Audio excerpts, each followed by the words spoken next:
o que a igreja fez do arrependimento. Eu convido você a abrir a sua Bíblia no Evangelho de Lucas. Nós vamos ficar neste Evangelho e o evangelista vai nos ajudar a responder qual é a posição desta palavra, desta atitude, deste significado na pregação e na igreja do Senhor Jesus. Eu vou ler com você Evangelho de Lucas, capítulo 3, do versículo 2 até o versículo 8, em nome de Jesus. Acompanha. Sendo Anás e Caifás sumos sacerdotes, veio a palavra de Deus até João, filho de Zacarias, no deserto. E ele percorreu toda a região ao redor do Jordão, pregando o batismo do arrependimento para a remissão dos pecados, conforme está escrito no livro das palavras do profeta Isaías, dizendo: a voz de um clamando no deserto, preparai o caminho do Senhor, faça seus caminhos retos. Todo vale se encherá, e todo monte e colina será reduzida. O que é torto será feito reto, e os caminhos acidentados serão aplanados. E toda a carne verá a salvação de Deus. Então, ele dizia às multidões que vinham para ser batizados por ele: ó geração de víboras, quem vos advertiu para fugir da ira vindoura? Produzi, pois, frutos dignos de arrependimento, e não comeceis a dizer dentro de vós mesmos: nós temos Abraão por nosso pai, porque eu vos digo que destas pedras Deus pode levantar filhos a Abraão. Fecha os olhos. Senhor, muito obrigado pela leitura deste texto. Obrigado por esta porção da Escritura.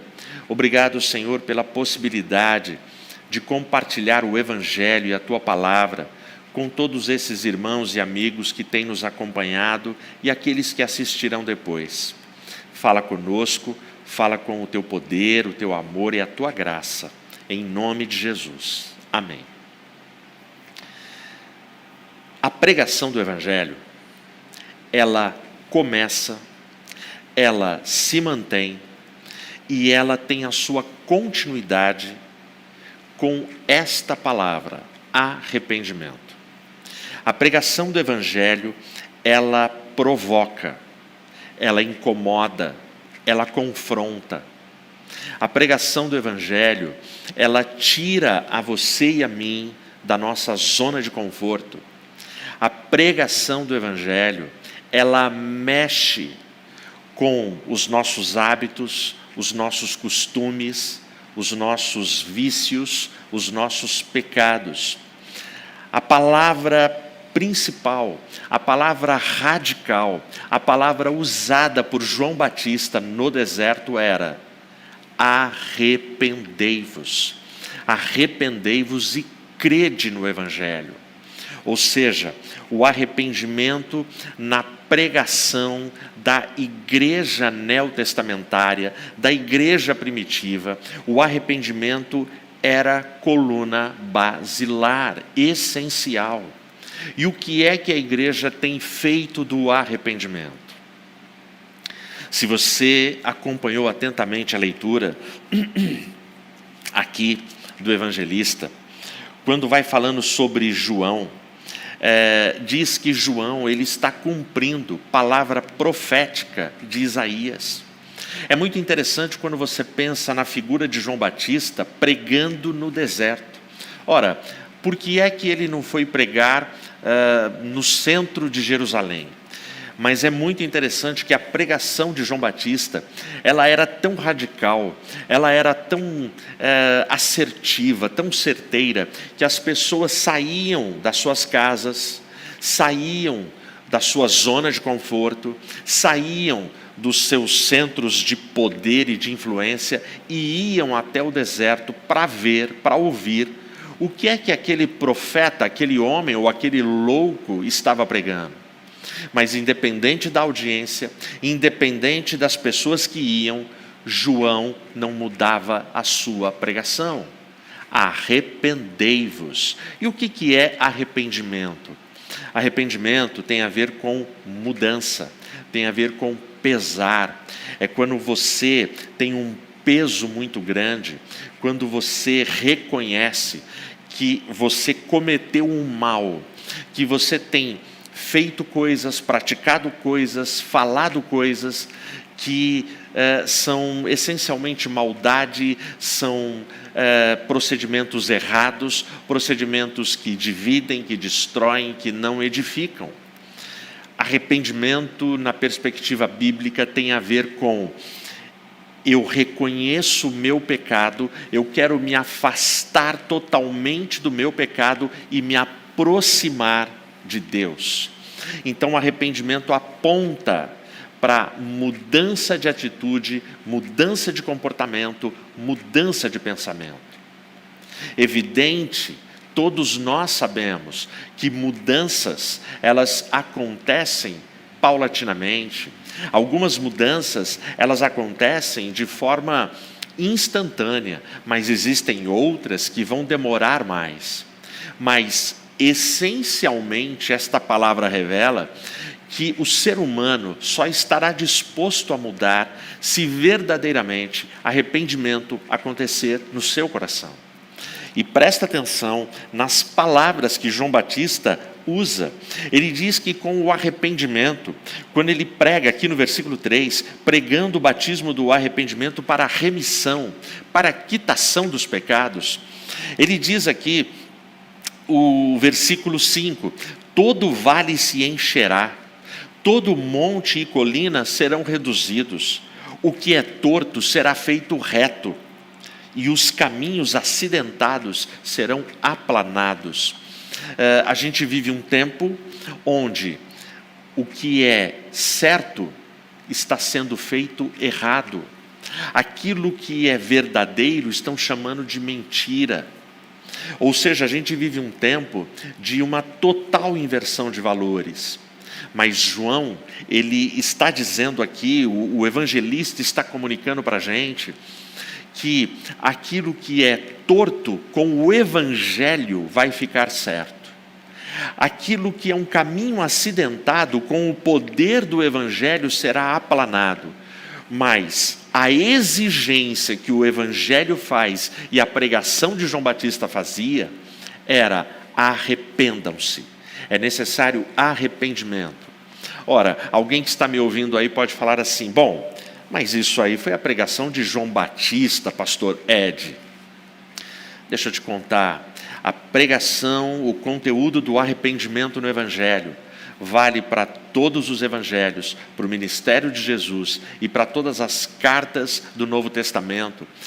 O arrependimento, ele está em todo o Novo Testamento como a pregação do Evangelho, a mudança que se exige para que aconteça uma transformação. O mesmo evangelista, se você está com a sua Bíblia, vai para o capítulo 5, Evangelho de Lucas. Eu vou ler para você do versículo 29 até o 32. E fez Levi uma grande festa em sua própria casa. E ali havia uma grande companhia de publicanos e outros que estavam sentados com ele. Mas os escribas deles e os fariseus murmuravam contra os seus discípulos, dizendo: por que comeis e bebeis com publicanos e pecadores? E Jesus respondendo disse-lhes: os sãos não necessitam de médico, mas aqueles que estão enfermos. Eu não vim para chamar os justos, mas pecadores ao arrependimento. Note a resposta de Jesus à acusação que foi feita por escribas, por fariseus. Ele diz que, ok, se vocês são muito bons, se vocês não se consideram pessoas necessitadas, sigam com a vida de vocês. Mas estas pessoas que vocês estão chamando de pecadores, e de fato são, Eu chamo elas de pessoas enfermas, e pessoas enfermas precisam de médicos, e eu vim chamar todas essas pessoas que vocês acusam, para que elas se arrependam. Portanto, a pregação de Jesus, a missão de Jesus, continuou sendo pregar o arrependei-vos e crede no Evangelho. A gente continua no Evangelho de Lucas, vai no capítulo 15, a gente caminha um pouquinho mais e chega no capítulo 15. Aí aqui Jesus ele exagera na ironia. No capítulo 15 de Lucas, é um capítulo famoso porque Jesus ele conta 3 parábolas. E ele conta 3 parábolas para tentar explicar o reino, tentar explicar o Evangelho para um determinado público. Que público é esse? Então aproximaram-se dele, versículo 1, todos os publicanos e pecadores. Portanto, aqui tem aquele público que fariseus, que escribas não gostam. Publicanos e pecadores, gente que a elite não gostava. E aí ele continua no versículo 2: e os fariseus e os escribas murmuravam, dizendo: este homem recebe pecadores e come com eles. Você repara que lá no capítulo 5, Jesus recebeu a mesma acusação. O ministério de Jesus está se desenvolvendo, ele está caminhando, e escribas e fariseus não compreendem o ministério de Jesus, se incomodam com o ministério de Jesus e ficam perseguindo ele, vigiando ele em todos os lugares. E aí Jesus, para poder falar com essa audiência tão eclética, tão misturada, porque ele tem ali publicanos e pecadores que querem ouvi-lo, mas ele também tem escribas e fariseus que estão ali para acusá-lo. Então Jesus conta 3 parábolas extremamente didáticas. Eu vou ler apenas o versículo 7 da primeira parábola que ele conta. A primeira parábola, ele fala sobre um homem que tem 100 ovelhas. E ele fala que esse homem, ele deixa no deserto 99 e vai atrás de uma perdida para encontrá-la. Existe um hino que fala que 99 ovelhas foram deixadas no aprisco. O hino, esse louvor, ele romantiza. Na verdade, o texto é muito mais radical. Porque se eu deixo 99 ovelhas no aprisco, significa que eu deixei 99 em segurança. Eu deixei 99 com um cercadinho bonitinho, mas o texto da parábola fala que este pastor de ovelhas, ele deixou as 99 no deserto e foi atrás da perdida. Bom, aí, olha o versículo 7, como Jesus vai dizer para a audiência dele: eu vos digo que assim haverá mais alegria no céu por um pecador que se arrepende do que por 99 pessoas justas que não necessitam de arrependimento. No versículo 7, por 2 vezes, Jesus usa a palavra arrependimento, porque era a pregação dele. E no versículo 7, depois que ele conta a parábola, ele diz que o pastor encontra a perdida, coloca ela nos seus ombros, carrega a perdida e fica feliz porque encontrou a perdida. Jesus pega essa parábola e ele exemplifica, e na fala dele ele tanto chama a atenção de escribas e fariseus, quanto ele consola e conforta pecadores e publicanos.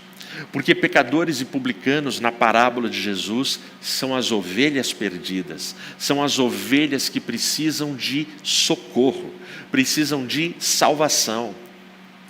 Na parábola de Jesus, os fariseus e os publicanos são os caras que não iriam atrás daquela ovelha.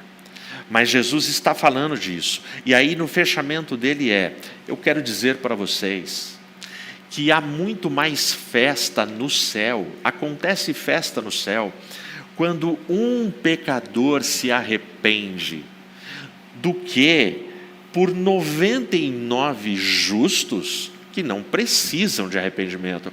Jesus aqui ele está usando ironia no modo turbo, porque é evidente que o que ele está falando Todos vocês precisam se arrepender.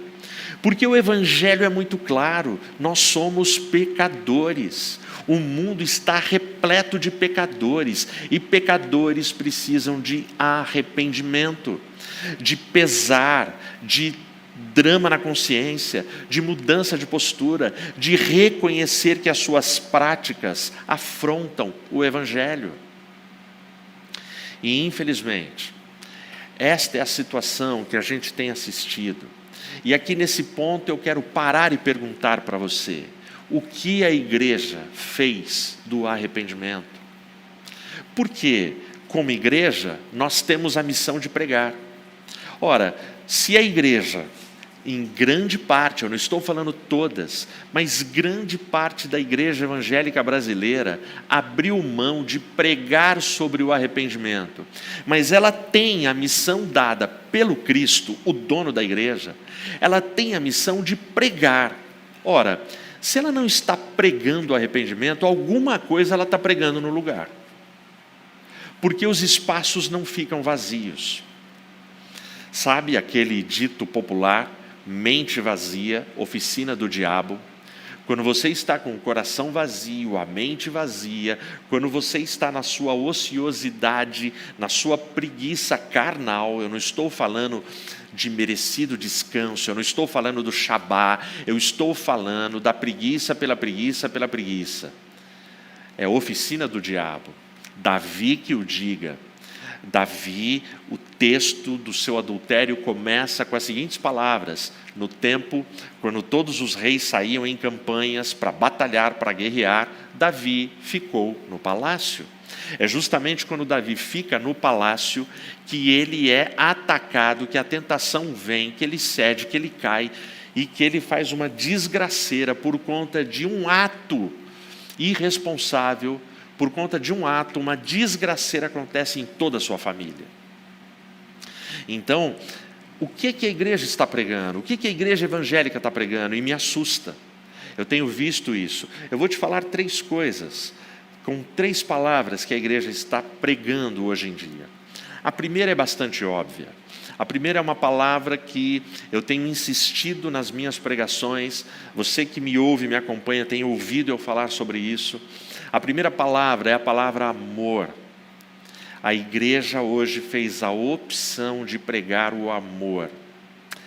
Porém, ela não tem feito a opção de pregar o amor bíblico, o amor sacrificial, o amor que ele é autoexigente, é um amor que pede obediência, relacionamento, transformação. Não. A igreja embarcou nas sutilezas das filosofias deste tempo e ela trouxe para o seu púlpito, ela trouxe para as suas pregações toda a metodologia, todas as ciladas, todas as seduções, todas as coisas de um papo cabeça que esta geração gosta sobre amor. Ela coloca todo tipo de filosofia dentro desta embalagem, que na sua embalagem está recheada da palavra amor, love, te amo, I love you. E a igreja foi nessa, porque o discurso é bonito, porque a palavra conceitualmente é profunda e muito forte, porque todos querem ser amados, mas o que mais nós temos visto nessa geração é uma geração atrás de terapeutas, de psiquiatras, de psicólogos, de acompanhantes, de médicos de todas as especialidades, gente que não responde os seus dramas, gente que está morrendo, gente que está se suicidando, gente que abraçou esse amor que o mundo está oferecendo e não encontra amor para a sua vida, a não ser rápidos momentos de prazeres duvidosos. Ilusão, mentira e fantasia. Mas, infelizmente, muitas igrejas abraçaram este discurso e acham lindo, porque massageia os dramas e os egos das pessoas que frequentam esses templos. Segunda palavra, tolerância. O mundo usa e abusa dessa palavra. Temos que ser tolerantes. Temos que ter tolerância. O detalhe é, o mundo tolera os pecados, os erros, os desejos, os caprichos dele. Mas o mundo não tolera a minha pregação e a sua pregação. O mundo não tolera o Cristo do Evangelho. O mundo não tolera quando você tem coragem e ousadia de pegar João capítulo 14, versículo 6, e afirmar no seu trabalho, na sua faculdade, Jesus é o caminho, a verdade e a vida. Ninguém vai a Deus se não for através dele. Jesus é o único intercessor entre Deus e o homem. Fora de Jesus não há salvação. Experimenta pregar isso. Experimenta pegar estas verdades bíblicas e pregar. Tolerância. E aí a igreja, em muitos púlpitos, eu tenho visto muitos líderes, pastores, leigos, teólogos, abraçando o conceito da tolerância. Temos que ter tolerância. Terceira palavra, inclusão, palavra bonita. Nós temos que ser uma igreja inclusiva. Nós temos que abrir espaços para a inclusão, porque é uma palavra linda. Porque quem são os excluídos? Os excluídos são os marginalizados, são as pessoas que não têm recursos, as pessoas que foram rejeitadas, as pessoas que sofrem injustiças. Portanto, nós precisamos incluir. Perceba, são palavras fortes: amor, tolerância, inclusão. Agora eu diria para você o seguinte: todas essas palavras já existem no Evangelho, já estão no Evangelho e estão na Bíblia Sagrada. O amor de Deus, a tolerância de Deus com o pecador, porque se Deus não fosse tolerante, esse mundo já não existiria. E a inclusão, Deus amou o mundo de tal maneira que Ele deu o seu Filho unigênito, para que todo aquele é todo mundo, gente.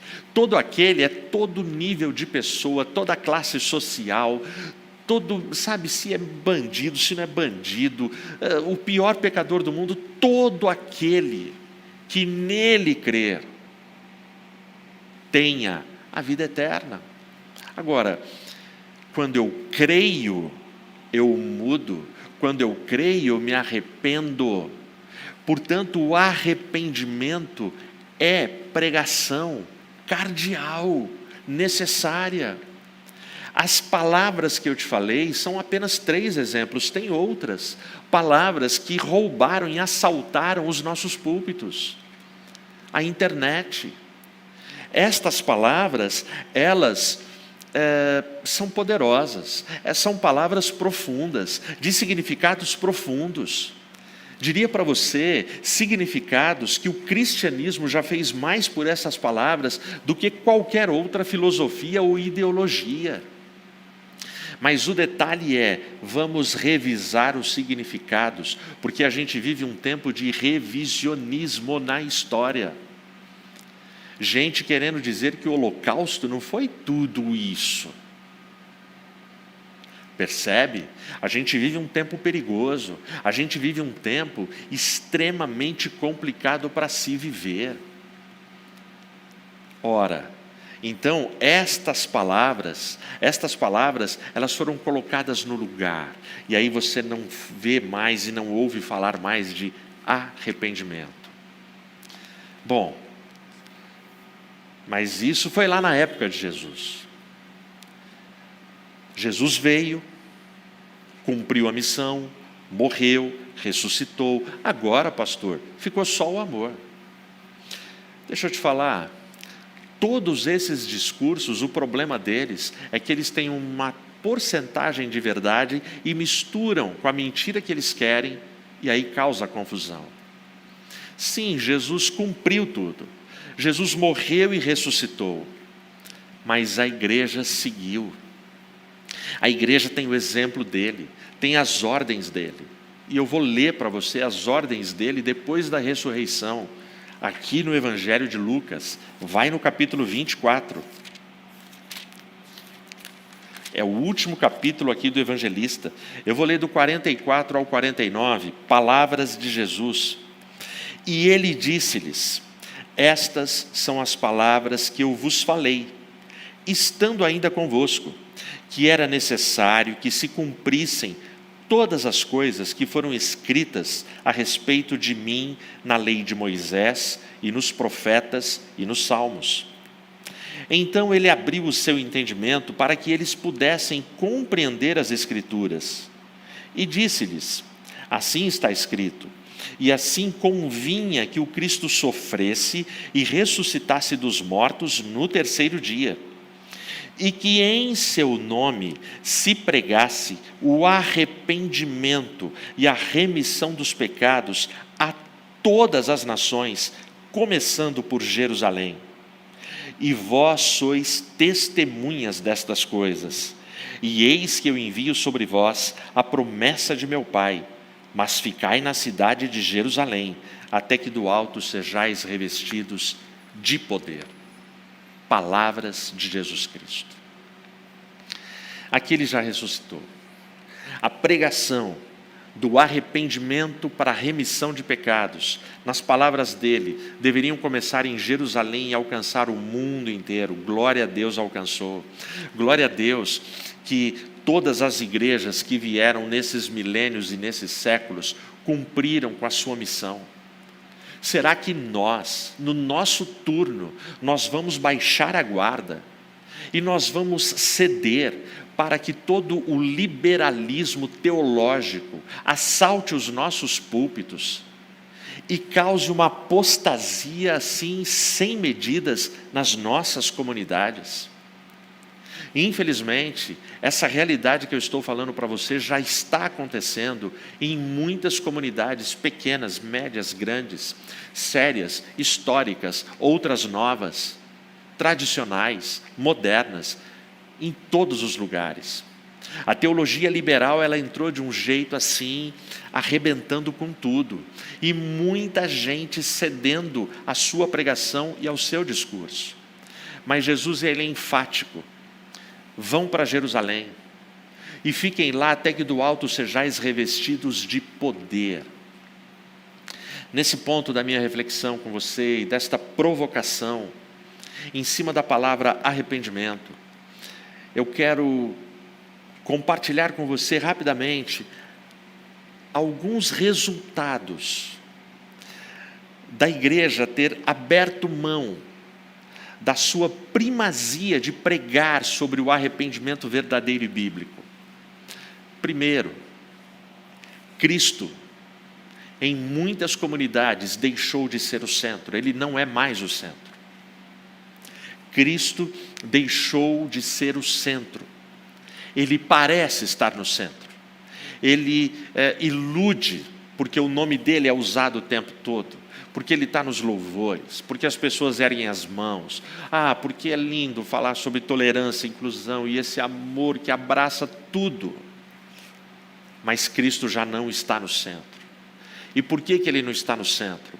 Porque se eu coloco inclusão no lugar de conversão, se eu coloco inclusão no lugar de arrependimento, se eu coloco tolerância no lugar de arrependimento, se eu coloco esse amor absolutamente falso que o mundo prega no lugar do amor bíblico, eu estou dizendo para as pessoas que estão ouvindo: venha como estás. Legal, é verdade. O Evangelho convida o pecador como ele está. Só que daí para frente é transformação. E a pregação hoje é: venha como estás, fique como está, siga a sua vida como está e está tudo certo.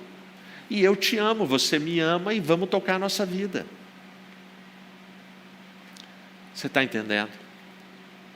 E não faltam palavras para julgar a igreja que se pretenda séria, bíblica e fiel à palavra.